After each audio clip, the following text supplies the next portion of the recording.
Shift किया है। ठीक है, इन दोनों डायग्राम को हमने इस तरीके से बना लेना है। ठीक है, यहाँ पर सबसे पहले आ गई कौन सी टोटल यूटिलिटी, यहाँ पर आ गई मार्जिनल यूटिलिटी। अब इसमें हमने देखना है कि इन दोनों में रिलेशन क्या है, एक के घटने से या एक के बढ़ने से दूसरे के ऊपर क्या इम्पैक्ट पड़ता है। पहला हमने पॉइंट याद रखना है इसमें कि मार्जिनल यूटिलिटी जो है ये है मार्जिनल यूटिलिटी। ठीक है, देखो बोलता है मार्जिनल यूटिलिटी जब क्या होती है, फॉल होती है, गिर रही है, देखो नीचे गिर रही है ना मार्जिनल यूटिलिटी इस तरीके से, तो टोटल यूटिलिटी क्या हो रही है, देखो राइट सर, टोटल यूटिलिटी बढ़ रही है, मतलब बढ़ रही है, इधर के लिए बढ़ रही हो रही है, कम हो रही है। फिर बोलते हैं कि मार्जिनल यूटिलिटी जब नेगेटिव हो जाती है, ठीक है, तो टीयू क्या हो जाता है, स्टार्ट्स फॉलिंग। देखो यहाँ पर इस पॉइंट पर आप देख रहे हो मार्जिनल यूटिलिटी क्या हो रही है, नेगेटिव हो रही है ना, और टोटल यूटिलिटी क्या हो रही है, पॉजिटिव। ठीक है, नीचे के लिए गिर रही है, यहाँ से यहाँ तक तो पॉजिटिव है, लेकिन यहाँ से क्या हो रही है, नेगेटिव गिर रही है, टोटल यूटिलिटी स्टार्ट्स फॉलिंग। उसके बाद ये बोलता है कि both MU and TU can be calculated with the help of each other, एक दूसरे की हेल्प से इनको कैलकुलेट किया जाता है। देखो कैसे, जैसे अब ये मार्जिनल यूटिलिटी है और ये टोटल यूटिलिटी, देखो ये 10 है और 8 है, यहाँ 10 आ गया, 10 प्लस 8 के कितना बन गया 18।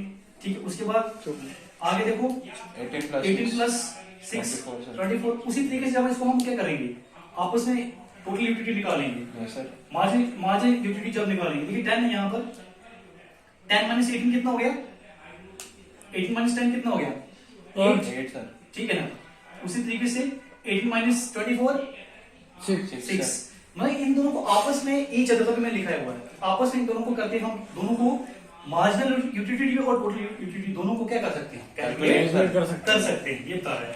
और मार्जिनल यूटिलिटी को क्या बताया यहाँ पर कि TU n-1, दैट मींस ये क्या है कि हम क्या देखते हैं कि टोटल यूटिलिटी जो है हमें मिल रही है, उससे भी एक यूनिट जब हम कम करते जा रहे हैं तो उसको हम क्या बोलेंगे, मार्जिनल यूटिलिटी। मतलब हमारी टोटल यूटिलिटी क्या हो रही है, आहिस्ता आहिस्ता एक चीज कंज्यूम करे, दूसरी कर रहे, तीसरी कर रहे, तो वो कम होती जा रही है, तब जाके ये इसका फार्मूला ये बनता है।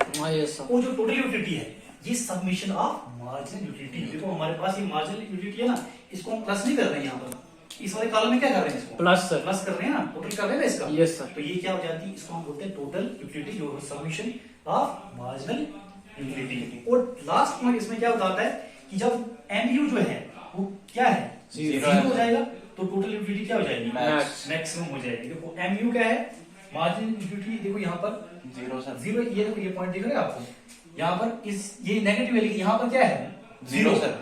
मार्जिनल यूटिलिटी जहां पर क्या है जीरो, लेकिन टोटल यूटिलिटी देखो ये मैक्सिमम है, ये पॉइंट, इस पॉइंट को क्या बोलते हैं हम, मैक्सिमम पॉइंट है। ये देखो ये यहाँ इसके बाद नीचे गिर रही है, देखो ये है नीचे गिर रही है। ये जो मैंने आपको लाइन ड्रॉ की यहाँ पर, ये देख रहे हो आप लोग, यस सर, है ना, ये बताता है इस पॉइंट को हम बोलते हैं जहां पर मार्जिनल यूटिलिटी क्या है नेगेटिव।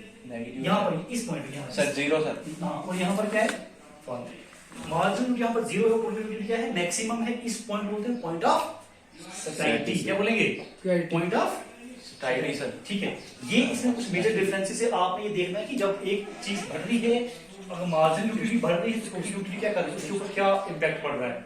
ठीक है, ये था इसका रिलेशनशिप। ठीक है।